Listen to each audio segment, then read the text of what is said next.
Everybody dies, don't they? Everybody come back, don't they? Isn't that so? You tried to get into the locked room today, didn't you?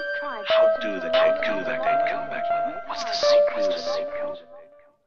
Christmas Meeting by Rosemary Timperley.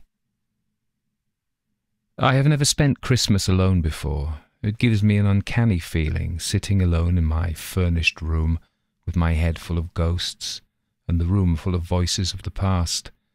It's a drowning feeling. All the Christmases of the past coming back in a mud jumble. The childish Christmas with a house full of relations, a tree in the window, sixpences in the pudding and the delicious crinkly stocking in the dark morning. The adolescent Christmas with mother and father, the war and the bitter cold, and the letters from abroad. The first really grown-up Christmas with a lover, the snow and the enchantment, red wine and kisses, and the walk in the dark before midnight, with the ground so white and the stars diamond bright in the black sky. So many Christmases through the year, and now the first Christmas alone. But not quite loneliness. A feeling of companionship with all the other people who are spending Christmas alone, millions of them, past and present. A feeling that if I close my eyes, there will be no past or future, only an endless present which is time, because it is all we ever have. Yes, however cynical you are, however irreligious, it makes you feel queer to be alone at Christmas time. So I am absurdly relieved when the young man walks in. There's nothing romantic about it. I'm a woman of nearly 50, a spinster schoolmarm with grim dark hair and myopic eyes that once were beautiful. And he's a kid of 20, rather unconventionally dressed with a flowing wine-coloured tie and a black velvet jacket and brown curls which could do with the taste of the barber's scissors. The effeminacy of his dress is belied by his features, narrow, piercing blue eyes and arrogant, jutting nose and chin. Not that he looks strong. The skin is fine, drawn over the prominent features, and he is very white. He bursts in without knocking, then pauses, says, "I'm so sorry, I thought this was my room." He begins to go out, then hesitates and says, "Are you alone?" "Yes." "It's queer being alone at Christmas, isn't it? May I stay and talk?" "I'd be glad if you would." He comes right in and sits down by the fire. "I hope you don't think I came here on purpose. I really did think it was my room," he explains. "I'm glad you made the mistake. But you're a very young person to be alone at Christmas time." "I wouldn't go back to the country to my family. It would hold up my work. I'm a writer." "I see." I can't help smiling a little.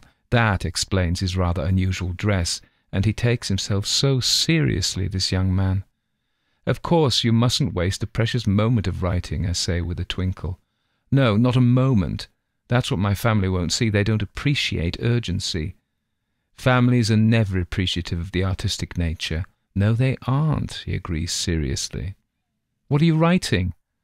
"Poetry and a diary combined. It's called My Poems and I by Francis Randall. That's my name. My family say there's no point in my writing, that I'm too young. But I don't feel young. Sometimes I feel like an old man with too much to do before he dies. Revolving faster and faster on the wheel of creativeness. Yes, exactly. You understand. You must read my work sometime. Please read my work. Read my work." A note of desperation in his voice, a look of fear in his eyes makes me say, "We're both getting much too solemn for Christmas Day. I'm going to make you some coffee, and I have a plum cake." I move about, clattering cups, spooning coffee into my percolator, but I must have offended him, for when I look around, I find he has left me. I am absurdly disappointed.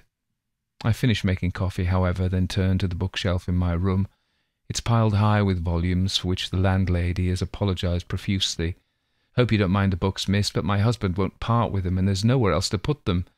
We charge a bit less for the room for that reason." "I don't mind," I said. "Books are good friends." But these aren't very friendly-looking books. I take one at random, or does some strange fate guide my hand? Sipping my coffee, inhaling my cigarette smoke, I begin to read the battered little book, published, I see, in spring 1852. It's mainly poetry, immature stuff, but vivid. Then there's a kind of diary, more realistic, less affected. Out of curiosity, if there are any amusing comparisons, I turn to the entry for Christmas Day 1851. I read, "My first Christmas Day alone. I had rather an odd experience. When I went back to my lodgings after a walk, there was a middle-aged woman in my room. I thought at first I'd walked into the wrong room, but this was not so. And later, after a pleasant talk, she disappeared. I suppose she was a ghost, but I wasn't frightened. I liked her. But I don't feel well tonight, not at all well. I have never felt ill at Christmas before." A publisher's note followed the last entry. Francis Randall died from a sudden heart attack on the night of Christmas Day, 1851. The woman mentioned in this final entry in his diary was the last person to see him alive. In spite of a request for her to come forward, she never did. Her identity remains a mystery.